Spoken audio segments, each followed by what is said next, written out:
Olá, seja bem-vindo a mais uma aula do meu canal de vídeos no YouTube. Meu nome é Alessandro Trovato e na aula de hoje eu vou ensinar como você pode alterar uma function sem ter que recriá-la. Você viu em todas as aulas que nós fizemos, toda vez que eu precisava fazer uma alteração na minha function, eu dava um drop nela e recriava através do comando createFunction. Isso não é necessário e o próprio SQL Server Management Studio nos ensina isso quando vamos editar uma function. Quase fugiu o nome. Vamos lá, vamos para o SQL Server Management Studio.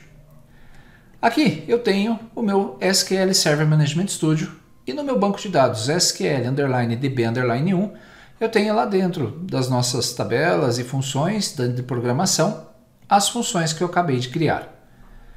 Eu tenho funções de tabela, funções escalares, funções de agregação e funções de sistema.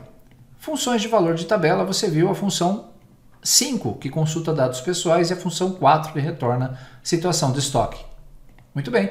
Então o que eu vou fazer? Eu vou clicar com o botão direito nessa função e observe que o item modificar do SQL Server Management Studio está disponível, está em negrito. Quando eu clicar em modificar, você vai perceber que todo o código da nossa function será aberto, mas ele vai abrir com algumas coisas adicionais, onde ele vai fazer primeiro algumas parametrizações do banco de dados, para depois usar o comando alterFunction. E ele vai colocar o nome do meu esquema, o nome da minha função e vai repetir todo o código que nós digitamos. Observe. Simples. Então, nesse caso, se nós já observamos que existe o comando alterFunction e o próprio SQL Server Management Studio me permite isso, o que eu vou fazer? Eu vou abrir a minha função, aquela que nós salvamos anteriormente lá na aula 5, e possivelmente você também tem esta aula. Ao invés, então, de fazer a recriação da minha function, eu vou simplesmente trocar o comando para alterFunction e vou fazer uma mudança aqui. Eu vou colocar um order by, não vai funcionar, mas eu vou fazer o seguinte, eu vou colocar um alias para o campo id pessoa para código, então código. Se bem que isso não vai funcionar, porque o alias vai mudar justamente da minha tabela, então eu vou trocar aqui, vai ser código. Vou selecionar então aqui a partir do alter até o end e vou executar. E você vai ver que o comando foi concluído com êxito. Para ver se deu certo, eu vou selecionar a minha function e executá-la novamente.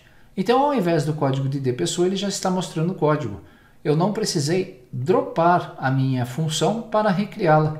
Eu posso simplesmente trocar o comando para alterFunction e fazer as alterações necessárias. Vou deixar o script como estava então com o createFunction.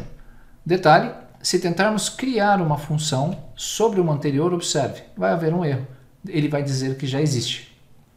Nesse caso, você poderia implementar aqui nessa nossa consulta de strings se a nossa function existe, que foi o conteúdo da aula seguinte a essa, onde eu testei, onde eu ensinei como você pode fazer a verificação se uma function existe ou não.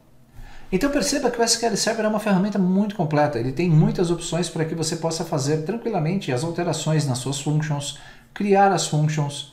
E aí, qual é a function, qual é o assunto que você quer ver nessa playlist de SQL Server? Deixe aqui nos seus comentários, quem sabe, sua dúvida vira uma aula aqui no meu canal de vídeos no YouTube. Espero que tenha gostado, grande abraço, até nosso próximo encontro.